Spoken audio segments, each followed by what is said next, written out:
Welcome to APSC Academy Combined Graduate Level Examination 2022. ఈ year వచ్చినటువంటి notification last year ఇంతకు ముందు వచ్చినటువంటి నోటిఫికేషన్స్ ఏవైతే ఉన్నాయో వాటికి వీటికి చాలా వ్యత్యాసం అయితే ఉంది. సో ఈ నోటిఫికేషన్ కి సంబంధించినటువంటి డీటెయిల్స్ చెప్పడానికి ముఖ్య ఉద్దేశం ఏంటంటే ఈ ఇయర్ లో వచ్చినటువంటి కొన్ని మార్పులు ఏవైతే ఉన్నాయో అవి మన తెలుగు స్టూడెంట్స్ కి చాలా మందికి కూడా తెలియదు. సో ఎస్ఎస్సి ఎగ్జామ్స్ లో చాలా వరకు కూడా నార్త్ వాళ్ళే సెలక్షన్స్ లో ఉంటున్నారు. సో ఎస్పెషల్లీ మన తెలుగు స్టేట్స్ నుంచి కూడా రాయటానికి ఇష్టపడట్లేదు. సో ఈసారి కొంచెం డిఫరెంట్ గా ప్యాటర్న్ తీసుకుని వచ్చాడు కాబట్టి దాని గురించి మనం తెలుసుకుందాము.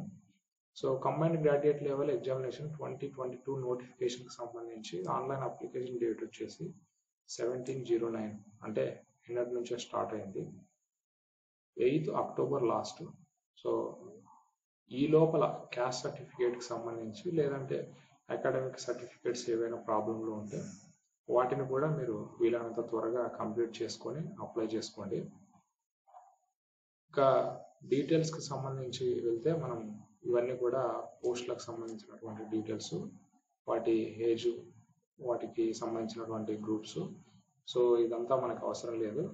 బట్ నోటిఫికేషన్ లో కొన్ని మెయిన్ పాయింట్స్ అయితే మనం డెఫినెట్ గా చూడాలి. ఆ చేంజెస్ ఏంటో కూడా అబ్జర్వ్ చేద్దాం. సో ఈసారి వేకెన్సీస్ ఎప్పుడు కూడా మనకి 4, 5 కొన్నిసార్లు 7,000 ఇలా పోస్టులు ఉండేవి. బట్ ఈసారి 20,000 వేకెన్సీస్ అని అప్రాక్సిమేట్ గా ఇచ్చారు. సో డెఫినెట్ గా ఇది ఒక బిగ్ నోటిఫికేషన్ అని మనం అయితే చెప్పాలి. ఇప్పటి వరకు మనము ఎస్ఎస్సి సిజిఎల్, సిహెచ్ఎస్ఎల్, ఎంటీఎస్ రాసినటువంటి ఎగ్జామ్స్ లో చాలా వరకు కూడా క్వాలిఫై అయిపోయి వెళ్ళిపోయి సెలక్షన్స్ లో ఉన్నటువంటి వాళ్ళైతే ఉన్నారు. బట్ ఆ కట్ ఆఫ్స్ మీరు ఒకసారి అబ్జర్వ్ చేస్తే, అంటే ఆల్రెడీ ఐడియా ఉన్న వాళ్ళకి ఈ పాయింట్ చెప్తున్నాను, కట్ ఆఫ్స్ అబ్జర్వ్ చేస్తే చాలా హైలీ ఎక్స్పెక్టెడ్ గా ఉంది. ఇవన్నీ కూడా ఎందుకంటే పోస్టులు తక్కువ ఉన్నప్పుడు కాంపిటీషన్ కూడా ఎక్కువైనప్పుడు ఆ కట్ ఆఫ్స్ అనేది ఎక్కువ పెరిగిపోతూ ఉండడం మనం చూస్తూ ఉంటాం. అయితే ఇప్పుడు 20,000 వేకెన్సీస్ కాబట్టి కట్ ఆఫ్ కూడా తక్కువ ఉంటుంది. ఆ విషయాన్ని మనం దృష్టిలో పెట్టుకొని ప్రిపరేషన్ ని స్టార్ట్ చేయాలి. సో 20,000 నోటిఫికేషన్, 20,000 వేకెన్సీస్ కి సంబంధించినటువంటి నోటిఫికేషన్ ఇది ఏదైతే ఉందో ఇంతవరకు స్టాఫ్ సెలక్షన్ కమిషన్ లో ఇంత వేకెన్సీస్ ఉండటం కూడా మనం చూడలేదు. కాబట్టి వీలైనంత త్వరగా ప్రిపరేషన్ ని స్టార్ట్ చేస్తే మీకే బాగుంటుంది అనేది నేను ఇచ్చే సజెషన్. ఇంకా మెయిన్ పాయింట్స్ ఏంటో ఒకసారి బ్రీఫ్ గా చూద్దాము. ఏజ్ క్రైటీరియా ఆల్రెడీ మనకు తెలుసు. ఇక దీనికి సంబంధించినటువంటి క్వాలిఫికేషన్ ఇదంతా కూడా కొంచెం చేంజ్ అయితే అయ్యింది. అదేంటో ఇది మీకు స్క్రీన్ పైన అయితే చూపిస్తాను.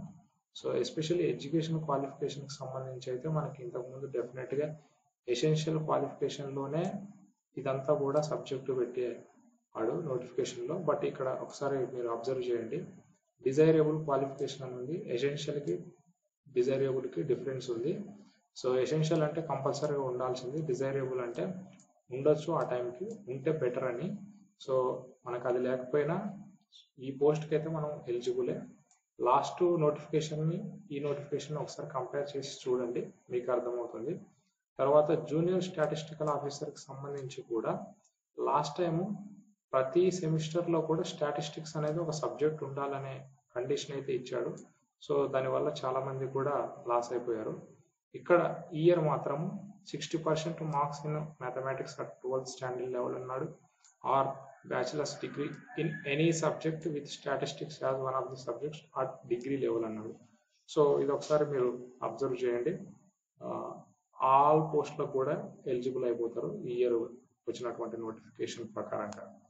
ఇంకా ఎగ్జామ్ ప్యాటర్న్ అనేది మనకి చాలా ఇంపార్టెంట్.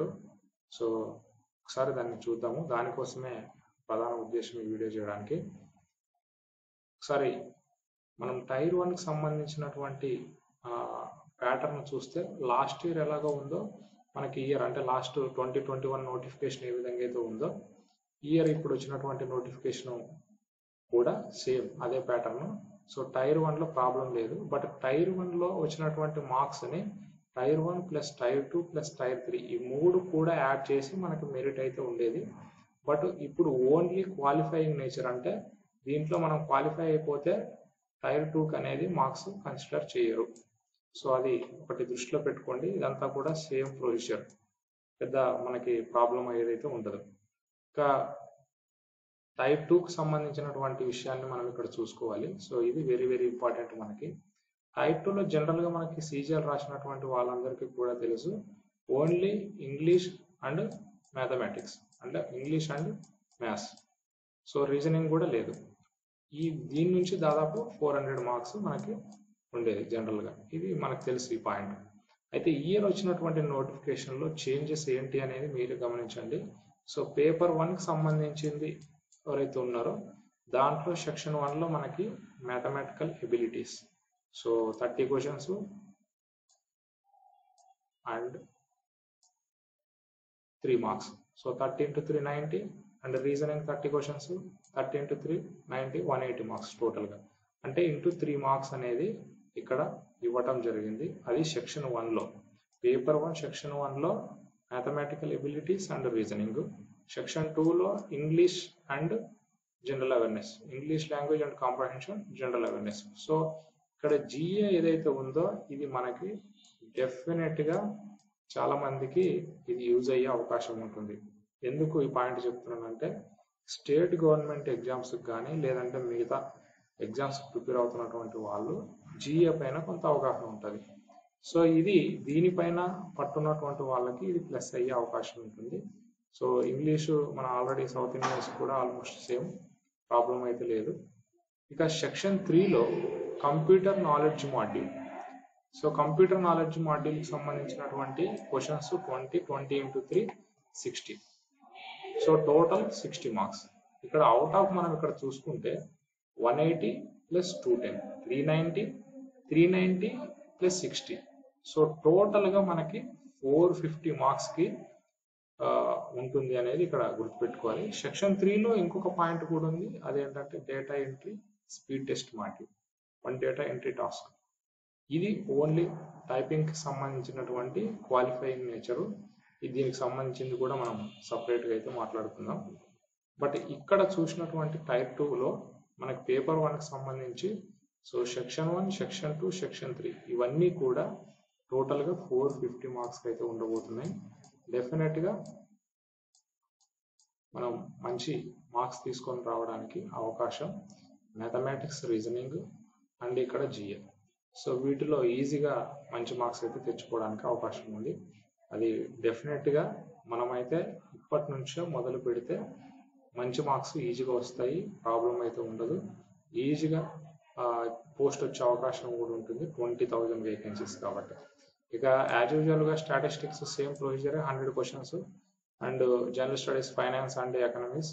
ఇది ఆల్రెడీ ఆడిటర్కి సంబంధించినటువంటి సిలబస్లో ఉంది. బట్ అన్ని పోస్టులకు ఎలిజిబుల్ కాబట్టి ఇయర్ అన్ని ఎగ్జామ్స్ అంటే పేపర్ 1, పేపర్ 2, పేపర్ 3 3 రాయాల్సి అయితే వస్తుంది. అది మీరు గుర్తుపెట్టుకోండి. Statistics syllabus, finance and economics కూడా వీలైనంత వరకు మీరు సిలబస్లో ఉంటే కవర్ చేయడానికి ప్రయత్నం చేయండి. ఇంకా సెక్షన్ 1, సెక్షన్ 2, సెక్షన్ 3కి సంబంధించినటువంటి డీటెయిల్స్ అయితే మనం చూసాం. ఆల్మోస్ట్ వీటి నుంచి కూడా మనకి qualifying plus sectional cut off కూడా ఉంది అనేది మనం గుర్తుపెట్టుకోవాలి. ఇక module 2 of section 3 paper 1 include conducting data entry speed test for duration of 15 minutes in section 2 on the same day. And data entry speed సంబంధించి ఇచ్చాడు ఇక్కడ 2000 key depressions for a duration of 15 minutes. 15 minutesలో 2000 words. So 15 minutesలో 2000 words అనేది మనం డెఫినెట్గా ఈ speed అయితే కంపల్సరీగా ఉండాలి. అది ఎర్రర్స్ కూడా మనకి ఎర్రర్ లిస్ట్లో వాటికి సంబంధించినటువంటి డీటెయిల్స్ సంబంధించి మనం వీడియో మళ్ళీ చేద్దాం. బట్ ఇవన్నీ డీటెయిల్స్ ఈరోజు మనం కంపల్సరీగా అబ్జర్వ్ చేయాల్సినటువంటి విషయాలు. సో ఈ సిలబస్, వీటికి సంబంధించినటువంటి మెథడాలజీ ఒకసారి చూడండి. ఎస్పెషల్లీ సెక్షన్ 3కి సంబంధించి ఒకసారి సిలబస్ అయితే మీరు చూడండి. ఎందుకంటే కంప్యూటర్ బేసిక్స్కి సంబంధించి ఆల్మోస్ట్ బీటెక్ అండ్ డిగ్రీ లెవెల్లో కంప్యూటర్స్ చేసినటువంటి వాళ్ళకి ఈ టర్మ్స్ అంతా కూడా ఐడియా ఉంటుంది. సో వాళ్ళకందరికి కూడా ప్రాబ్లం ఉండదు. ఆల్రెడీ కంప్యూటర్ కోర్స్ నేర్చుకున్న వాళ్ళకి కూడా ప్రాబ్లం ఉండదు. ఎవరికైనా ఇన్ కేస్ ప్రాబ్లం అయితే ఇప్పుడే వీటికి సంబంధించినటువంటి సిలబస్ని కూడా కవర్ చేయడానికి ట్రై చేయండి. ఆల్మోస్ట్ ఇప్పట్లో కంప్యూటర్స్ తెలియని వారైతే ఉండరు. డెఫినెట్గా వాళ్ళ కంప్లీట్గా ఆ సిలబస్ పైన అయితే కొంచెం అవగాహన అయితే ఉంటుంది. సో పేపర్ 2 స్టాటిస్టిక్స్ సంబంధించి ఇంకా సేమ్ సిలబస్, అందులో వేరియేషన్ అయితే ఏం లేదు. ఇంకా పేపర్ 3కి సంబంధించి కూడా సేమ్ సిలబస్, సో వేరియేషన్ అయితే ఏం లేదు, ప్రాబ్లం లేదు.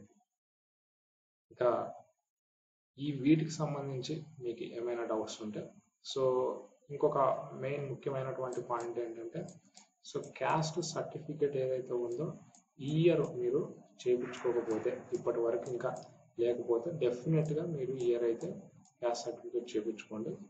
Especially SC ST and BC క్యాండిడేట్స్కి సంబంధించి డెఫినెట్గా క్యాస్ట్ సర్టిఫికేట్ ఈ ఇయర్లోనే చేయించుకున్నది ఉంటే బెటర్, లేదంటే రిజెక్ట్ అయ్యే అవకాశాలు ఉన్నాయనేది గుర్తుపెట్టుకోండి.